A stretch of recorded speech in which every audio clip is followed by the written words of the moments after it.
Welcome to day 11.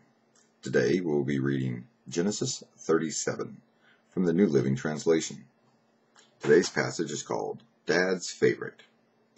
And your key thought for today is tensions can destroy families unless nipped in the bud. And I'll begin reading. So Jacob settled again in the land of Canaan, where his father had lived as a foreigner. This is the account of Jacob and his family. When Joseph was 17 years old, he often tended his father's flocks. He worked for his half-brothers, the sons of his father's wives, Bilhah and Zilpah. But Joseph reported to his father some of the bad things his brother were doing. Jacob loved Joseph more than any of his other children because Joseph had been born to him in his old age. So one day Jacob had made a special gift for Joseph, a beautiful robe. But his brothers hated Joseph because their father loved him more than the rest of them. They couldn't say a kind word to him. One night, Joseph had a dream. And when he told his brothers about it, they hated him more than ever. "Listen to this dream," he said. "We were out in the field, tying up bundles of grain. Suddenly my bundles stood up, and your bundles all gathered around and bowed low before mine." His brothers responded, "So you think you will be our king, do you? Do you actually think you will reign over us?" And they hated him all the more because of his dreams and the way he talked about them. Soon Joseph had another dream, and again he told his brothers about it. "Listen, I've had another dream. The sun, moon, and 11 stars bowed low before me." This time he told the dream to his father as well as to his brothers, but his father scolded him. "What kind of dream is that?" he asked.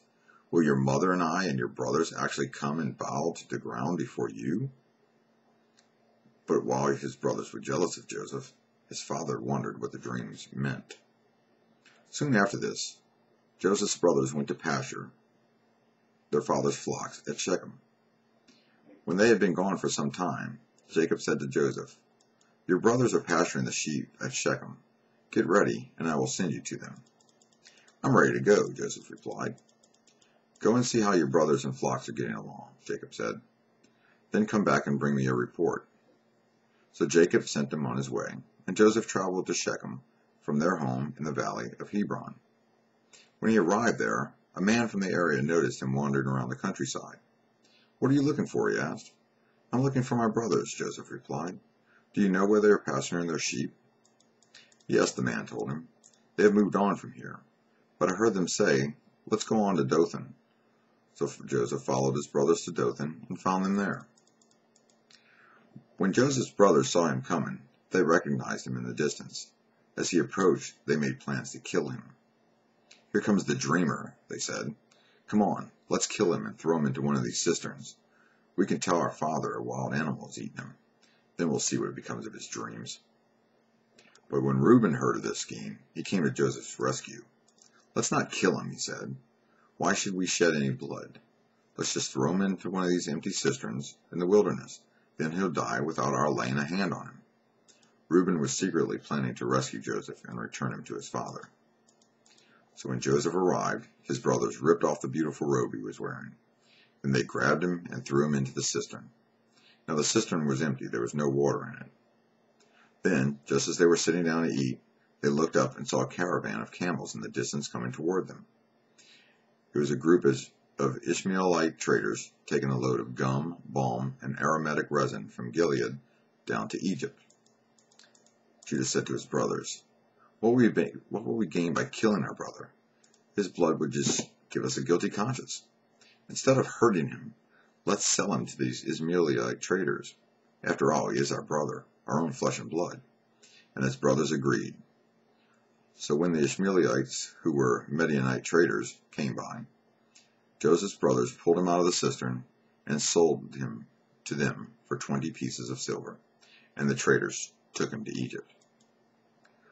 Sometime later, Reuben returned to get Joseph out of the cistern. When he discovered that Joseph was missing, he tore his clothes in grief. Then he went back to his brothers and lamented, "The boy is gone. What will I do now?" Then the brothers killed a young goat and dipped Joseph's robe in its blood. They sent the beautiful robe to their father with this message, "Look what we found. Doesn't this robe belong to your son?" Their father recognized it immediately. "Yes," he said, "it is my son's robe. A wild animal must have eaten him. Joseph has been clearly torn apart into pieces." Then Jacob tore his clothes and dressed himself in burlap.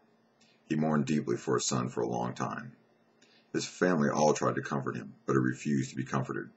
"I will go to my grave mourning for my son," he would say, and then he would weep. Meanwhile, the Midianite traders arrived in Egypt, where they sold Joseph to Potiphar, an officer of Pharaoh, the king of Egypt. Potiphar was captain of the palace guard. So your challenge for this reading is the best time to begin working with your family on family problems is now.